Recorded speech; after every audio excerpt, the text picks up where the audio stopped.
Benjamin Netanyahu was left shocked and battered by the Hamas terror attack just over a year ago, with his public approval ratings hitting rock bottom. But now, leading a multi-front war, the Israeli Prime Minister appears to be on the rise again at home, boosted by Israel's offensive against Hezbollah in Lebanon. So how has he managed to restore his public stature among Israelis and consolidate political power? Let's take a look. Benjamin Netanyahu over the past year, embattled, seen by many Israelis as responsible for the massive security failure that allowed Hamas's October 7th terror rampage to happen. Beset by low approval ratings, scrambling to hold together a fragile governing coalition that included far-right parties able to dictate policy.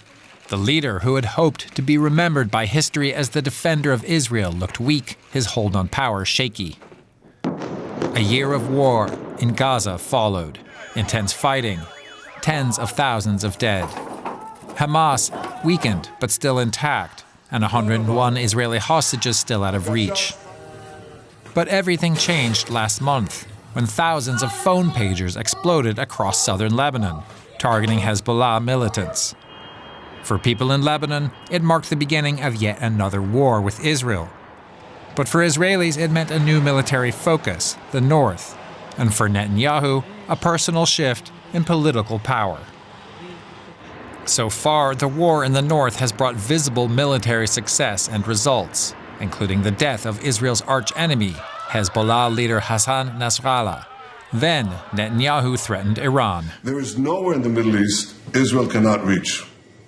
There's nowhere we will not go to protect our people and protect our country. With every passing moment, the regime is bringing you, the noble Persian people, closer to the abyss.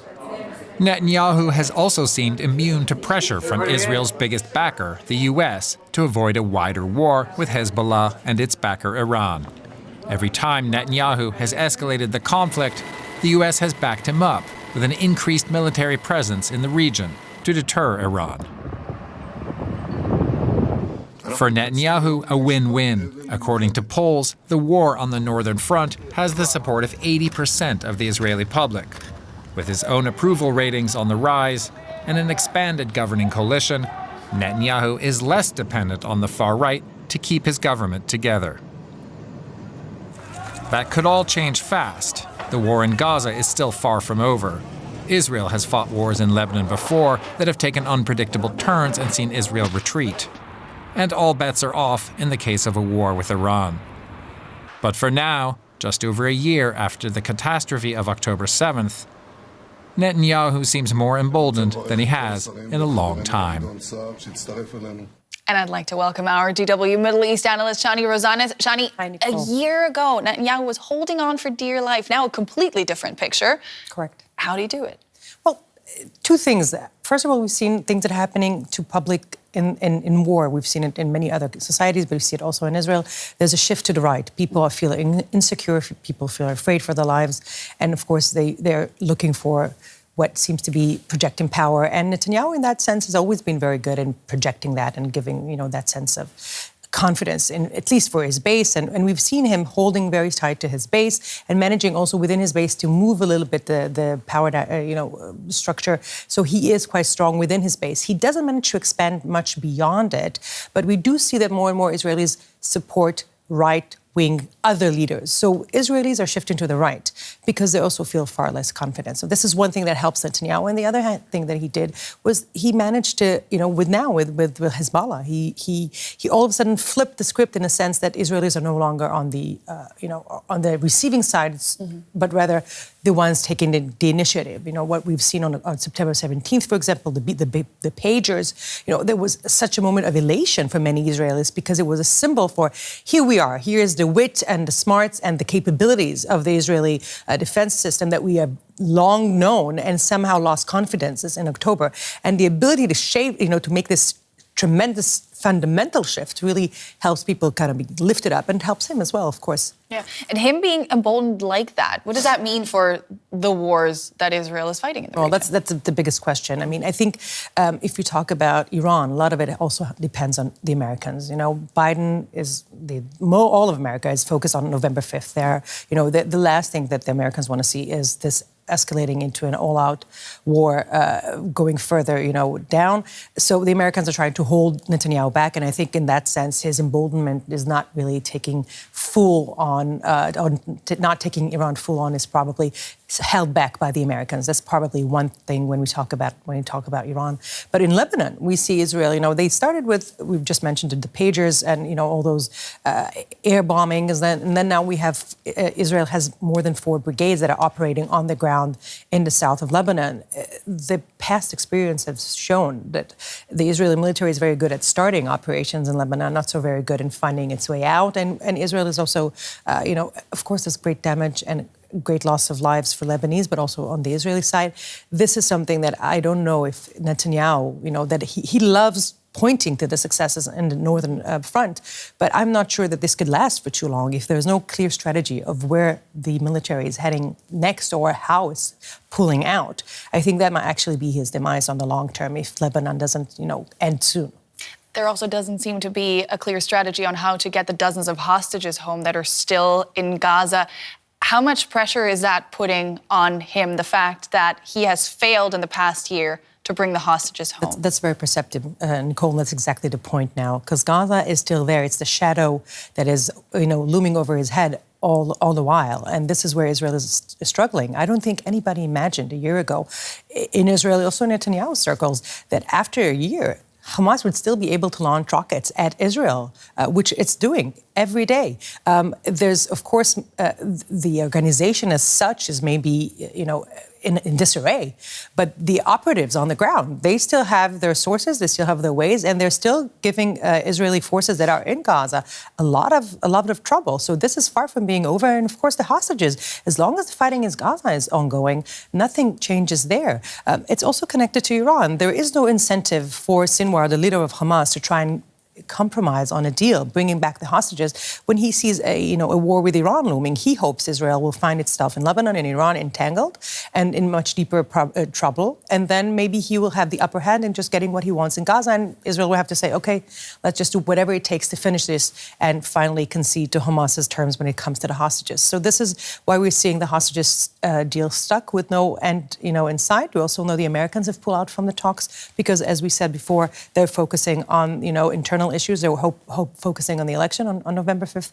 So for now, there's nothing that seems to be, indicating any change in trajectory for Israel or for Hamas or, in all the different fronts that are opening. On the contrary, we seem to be heading to some sort of further escalation, unfortunately. Let's explore this with Yohanan Plesner. He's the president of the Israel Democracy Institute. That's an independent research centre. He's also a former member of the Israeli Parliament. He joins us from Tel Aviv. Welcome to DW. Hi, good evening. Thanks for having me. How have Benjamin Netanyahu's approval ratings changed over the course of this war? Well, some things have obviously changed. Mr. Netanyahu, a year ago, immediately after October 7th, was in the trough, in the lowest level of popularity since he took office a few decades ago. Of course, a large majority of Israelis saw him responsible for the security failures and for the fact that we were surprised on October 7th by this Hamas-led massacre. The fact that the IDF recuperated and managed to largely dismantle Hamas capabilities in Gaza and largely to dismantle the main capabilities of Hamas, of Hezbollah up north in Lebanon, have obviously helped him stabilize politically. But nevertheless, a majority of Israelis think that Mr. Netanyahu is still responsible for the security failures and do not approve his conduct of the war. So his situation has improved since the beginning since October 7th. But still, if we had an election today, Mr. Netanyahu is in no ways in a position that he can win the election. Right. So Israelis are very much in support of the war and obviously in support of dismantling Hezbollah, but do not support the prime minister. And are we able to parse out where and how these changes have happened? You talked about the start of the war and massive public disapproval because of this perceived failure. Things do seem to have changed as Israel widened its war aims and went into Lebanon. Well, yeah, I think we have to make a distinction between the fact that 90% of Jewish Israelis support the Israeli operation up north that is designed to dismantle the Hezbollah threat on the north. Hezbollah has launched an attack on October 8th, just a year ago, on northern Israel, and ever since is being bombarding the Israeli north. And there was massive support among Israelis to remove this threat. And the fact that the government and the IDF has shifted its focus up north and is dismantling the Hezbollah capabilities next to the Israeli border and decapitating Hezbollah leadership, that enjoys massive support.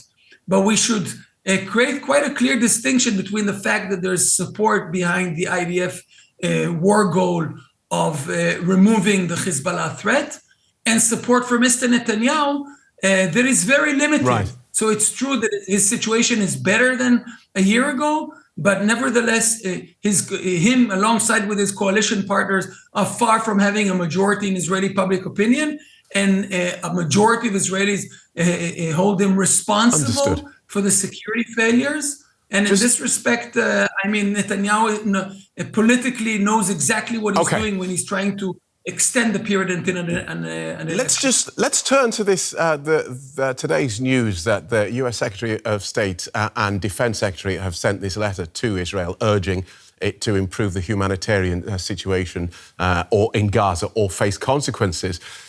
Benjamin Netanyahu has time and time again said, we will conduct this war in the way that we see fit. So his position amongst domestically may be improving, but tell us about his standing amongst his allies.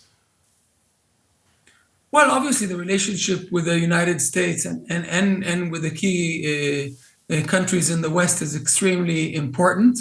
And there's an ongoing discussion and negotiation.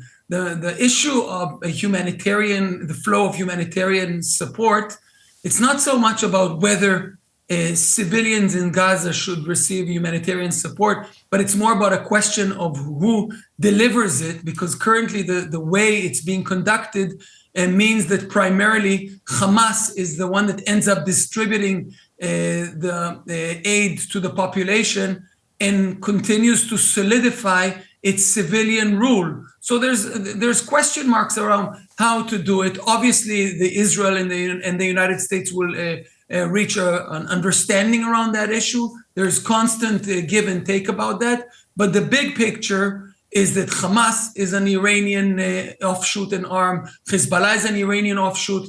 Iran wants to turn the entire region back to medieval ages. And the West, alongside with moderate partners in the region, and Israel have an interest, obviously, to ensure that this area remains moderate and pro-Western. And I'm sure that there will be an understanding around that. All right, we'll leave it there. Thank you for guiding us through that. Yohanan Plesner, president of the Israel Democracy Institute. Thanks for having me.